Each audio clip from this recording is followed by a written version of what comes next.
இப்போ மஸ்ஜிதுல் ஹராமில் நம்ம பிரவேசிச்சிருக்கிறோம். இப்போ இதில் இன்னொரு சட்டம் நம்ம புரிஞ்சு கொள்ளணும். பெண்கள் ஹஜ்ஜு செய்யும் பொழுது மாத விலக்குள்ள டயத்தில் இருந்தா ஹஜ்ஜுடைய எல்லா காரியத்தையும் செய்யலாங்க, தவாஃபை தவிர. இந்த காபாவை சுற்றி வர்றோம்ல, அதை மட்டும்தான் அந்த மாத விலக்கு டயத்தில் செய்யக்கூடாது. வேற எல்லா காரியங்களையும் செய்யலாம். இப்ப ஏஹராம் கட்டணும், இப்ப ஏஹராம் கட்டிட்டு போறோம்ல, அந்த நேரத்தில் பெண்களுக்கு மாத விலக்கு வந்தாலும் அவங்க ஏஹராம் கட்டிட்டு போகலாம். ஆனா என்ன, குளிக்கலாம், ஒலி செய்யலாம். இந்த நம்ம ஏஹராம்கான தொழுகிறோம்ல, அந்த தொழுவு அவங்களுக்கு கிடையாது, ஏஹராம் கட்டிட வேண்டியதான். இப்ப அதே போல இப்ப அங்க போய் இறங்கியாச்சு, நம்ம எல்லாம் உம்ராவை நிறைவேற்றதுக்கான தவாப் செய்ய போறோம். மாத விலக்கு ஏற்பட்டு போச்சு பெண்களுக்கு, அவங்க பள்ளிக்கு வரக்கூடாது, அவங்க சுத்தமாற வரைக்கும் இருக்கணும். சுத்தமாக இருந்த பிறகுதான் தவாப் செய்யணும், உம்ரா நிறைவேறும். அப்படி இல்லைன்னு சொன்னா இப்ப போன உடனே நம்ம உம்ரா தவாப் செய்யற மாதிரி அவங்களும் சேர்ந்து செய்யலாம். இப்ப உள்ளுக்கு நம்ம மக்காவுக்கு போன பிறகு மஸ்ஜிதுல் போயிருக்கிறோம். உள்ளுக்கு போன உடனே பொதுவாவே மற்ற பள்ளிவாசலா இருந்தா 2 ரக்காத்து தொழுவுறது சுன்னத்து, காணிக்க தொழுகை, தஹியத்துல் மஸ்ஜித்னு சொல்லுவாங்க. பள்ளியில நபி நாம் ஸல்லல்லாஹு அலைஹி வஸல்லம் சொன்னாங்க, பள்ளிக்குள்ள வந்துட்டா உட்கார்றதுக்கு முன்னால 2 ரக்காத் தொழுங்கன்னாங்க. ஆனா அந்த மஸ்ஜிதுல் ஹராம் இருக்குது, காபா இருக்கிற பள்ளிவாசல், அங்க காணிக்கை இருக்குது, தொழுகை இல்ல, தவாஃப் தான். ஆனா உள்ளுக்கு போன உடனே 2 ரக்காத் தொழு நினைக்க வேணாம், அங்க போய் காணிக்கை செலுத்துறதுங்கிறது தவாஃப், உட்காரத்துக்கு முன்னால தவாஃப் செய்யணும். அதனால தவாஃபை நம்ம ஆரம்பிக்க போறோம் முதலாக. அப்புறம் அந்த தவாஃப் எங்க இருந்து ஆரம்பிக்கிறது, ஹஜருல் அஸ்வத் அப்படிங்கிற கல் எந்த மூலையில் இருக்குதோ அங்கிருந்து தான் நம்ம தொடங்குறோம். மொத்தம் இந்த 4 மூளை இருக்குன்னு வச்சுக்கிறோங்க, 4 மூளை. இதுதான் இப்ப உங்களுடைய பார்வைக்கு இதுதான் ஹஜருல் அஸ்வத் கல் இருக்குன்னு வச்சுக்கோங்க, இந்த மூலையில இருக்கு. இப்ப இங்க இருந்து தான் நம்ம தொடங்கணும், இந்த மூலையில இருந்து தான் நம்ம தொடங்கணும். ஒவ்வொரு மூளைக்கும் ஒரு பேர் இருக்குது. இது ஹஜருல் அஸ்வத் இருக்கிறது அப்படின்னு சொல்லுவாங்க. இது ருக்குனே இராக்கி அப்படிம்பாங்க. இதுக்கு நேர் திசையில தான் ஈராக் இருக்குது, அதனால ருக்குனே இராக்கி. இதுக்கு ருக்குனே ஷாமின்னு சொல்லுவாங்க, ஷாம் நாடு, இன்னைக்கு சிரியான்னு சொல்றோம்ல அந்த நாடு இதுக்கு நேரா இருக்குது. அரபியில ஷாம் சொல்லுவாங்க, ருக்குனே ஷாமி. இது ருக்குனுல் யமானி அப்படிம்பாங்க. இப்படி 4 மூலைக்கு 4 பேர் இருக்குது. இதுல நம்ம சுத்தி வரும் பொழுது கூட இந்த ஹஜருல் அஸ்வதுக்கு இருக்கிற மூலையையும் இந்த ருக்குனுல் யமானி மூலையையும் நம்ம முத்தமிடுறது சுன்னத்து இருக்குது. ஹஜ்ரஸ் கல்லா இருந்தா வாய் வச்சே முத்தமிடுவோம். அப்படி முடியலன்னு சொன்னாக்க கையை வச்சு அந்த கையை முத்தமிட்டு கொள்ளணும். அதுக்கு முடியலன்னு சொன்னா கையில ஏதாவது குச்சி இருந்தா அந்த குச்சி அதில வச்சு அந்த குச்சியை முத்தமிட்டு கொள்ளணும். நபி நாம் ஸல்லல்லாஹு அலைஹி வஸல்லம் அப்படியெல்லாம் செஞ்சு காமிக்கிறாங்க. அதே போல அதுக்கும் முடியாது, கிட்ட நெருங்க முடியாது வைங்க, அந்த ஹஜ்ரஸ் கல்லு இருக்குதுல அந்த திசை, அது பக்கம் கையை அப்படி காமிச்சு அந்த கையை முத்தமிட்டு கொள்ளணும். அது இஸ்திலாம் அப்படின்னு சொல்லுவாங்க. இது ஹஜருல் அஸ்வத் அப்படிங்கிற கல்லுக்குள்ள சட்டம். ருக்குனுல் யமானிக்கு வாய் வைத்து முத்தமிட தேவையில்லை, அதுல கையை வச்சு கையை முத்தமிட்டு கொள்ளணும். ஒவ்வொரு தடவையும் நீங்க சுத்தி வரும்பொழுது 7 தடவை சுத்தினாதாங்க ஒரு தவாப்.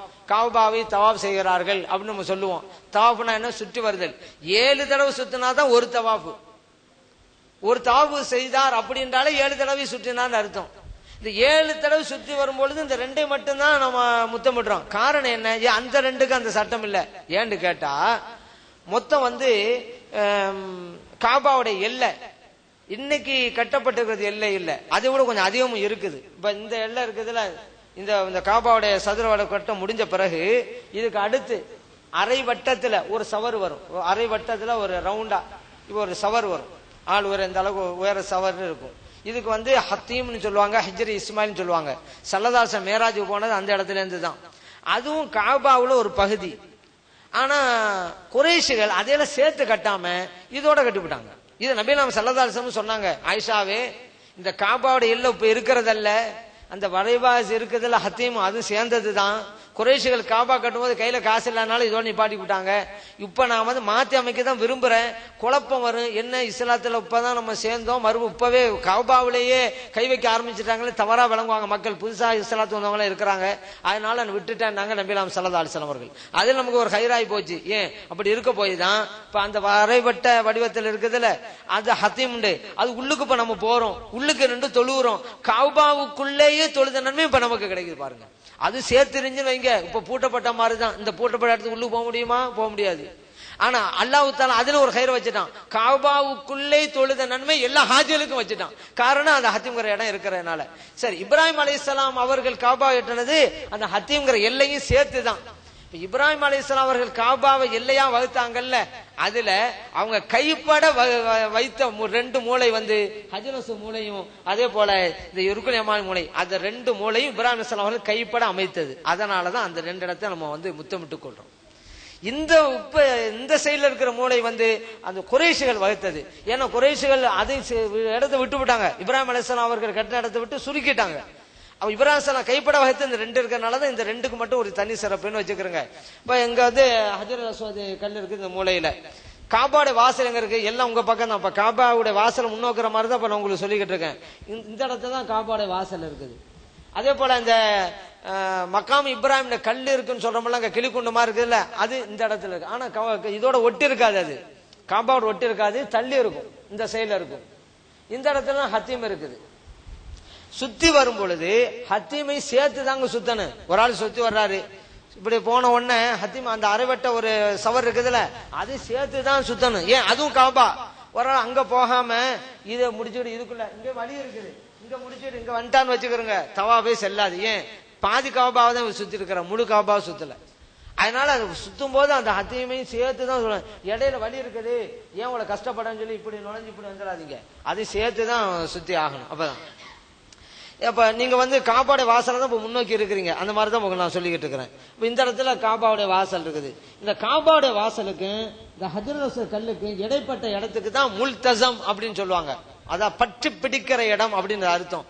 அது அழுது புடம்புகிற அந்த காபாவுடைய அந்த சுவரை பிடித்து கொண்டு அழுது கேட்கிற இடம், பிரார்த்தனை செய்கிற இடம் அந்த முல்தஸம். சரி, அதை பின்னால உங்களுக்கு சொல்றேன். இப்போ நம்ம தொடங்குறது ஹஜ்ரல் அஸ்வத் எந்த மூலையில் இருக்குதோ அங்க இருந்துதான். ஆனா நம்ம தொடங்கும் பொழுது அந்த ஹஜ்ரல் அஸ்வதுக்கு நம்ம இருக்கிற திசையை பார்க்கணும்.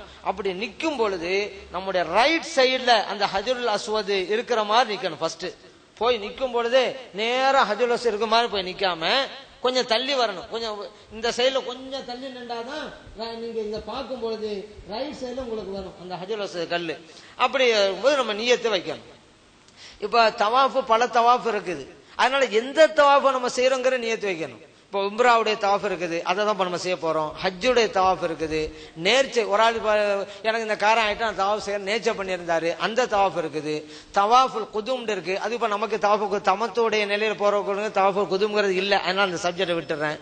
தவாஃபுல் வதாஅன் இருக்குது, அதாவது கடைசியில எல்லாத்தையும் முடிச்சுவிட்டு நம்ம ஊர் திரும்பும் போது ஒரு தவாஃப் செய்வோம், தவாஃபுல் விதா. அதை நம்ம செய்யறது. அது அல்லாம எப்போவெல்லாம் நம்ம அந்த பள்ளிக்குள்ள நுழைகிறோமோ அப்போவெல்லாம் இந்த தஹியத்துன்னு சொன்ன காணிக்கை, அந்த தவாஃபு தஹியா, தஹியத்து